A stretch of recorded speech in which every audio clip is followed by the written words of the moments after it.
అక్కడ నుంచి మా హయాంలో చివరి ఏడాదిలో రెవెన్యూ లోటు 38,682 కోట్లుంటే ఆయన హయాంలో రెవెన్యూ లోటు ఏకంగా 60,285 కోట్లకు ఎగబాకింది.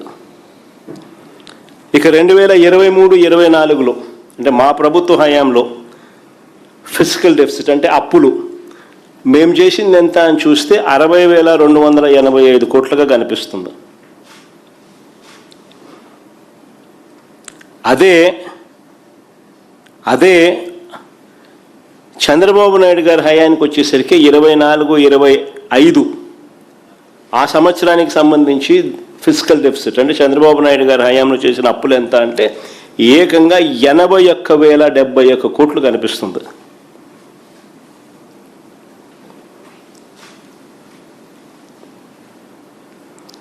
అంటే చంద్రబాబు నాయుడు గారి హయాంకు మన హయాంకు తేడా చూస్తే చంద్రబాబు నాయుడు గారి మొదటి ఏడాది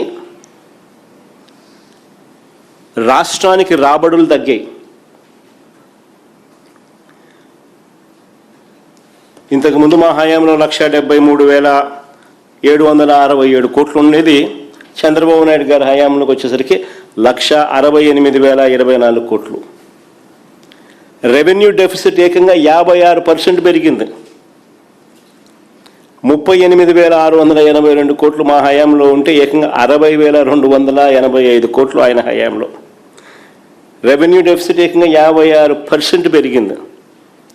ఇక ఫిజికల్ డెఫిసిట్ అంటే ఇక ద్రవ్యలోటు చూస్తే ఏకంగా మా హయాంలో చేసిన అప్పులు 60,265 కోట్లు అయితే ఆయన హయాంలో ఏకంగా 81,071 కోట్లు అంటే ఏకంగా 30% పెరిగింది.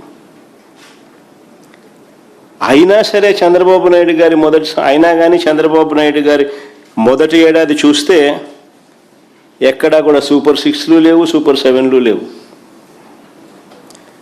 పైగా మా హయాంలో ఉన్న పాత స్కీములన్నీ రద్దు చేసినట్టు ఆ స్కీములు లేవు.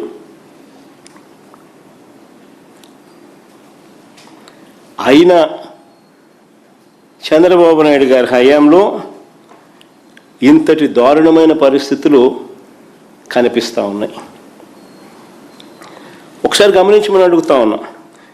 2024-25 తర్వాత కూడా చంద్రబాబు నాయుడు గారి 2024-25 తర్వాత కూడా ద్రవ్యలోటు ఫిజికల్ డెఫిసిట్ అంటే ద్రవ్యలోటు అంటే ఫిజికల్ డెఫిసిట్ అంటే నథింగ్ బట్ అప్పులు చంద్రబాబు నాయుడు గారు పెంచుకుంటూనే పోతా ఉన్నాడు. ఒకసారి గమనిస్తే 2019-20 ఆర్థిక సంవత్సరం అంటే మా ప్రభుత్వం వచ్చిన తర్వాత అక్కడి నుంచి గమనిస్తే అంటే మా 5 ఏళ్ల పీరియడ్ తర్వాత చంద్రబాబు నాయుడు గారు 2 ఏళ్ల పీరియడ్ 2025-26 దాకా అంటే 2019-20 నుంచి 2025-26 ఆర్థిక సంవత్సరం మొదటి 10 నెలల వరకు కూడా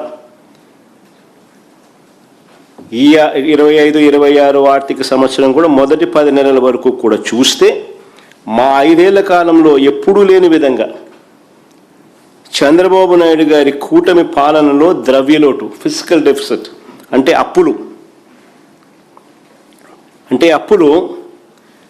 as a percentage of total expenditure చూస్తే గమనించమని అడుగుతాను.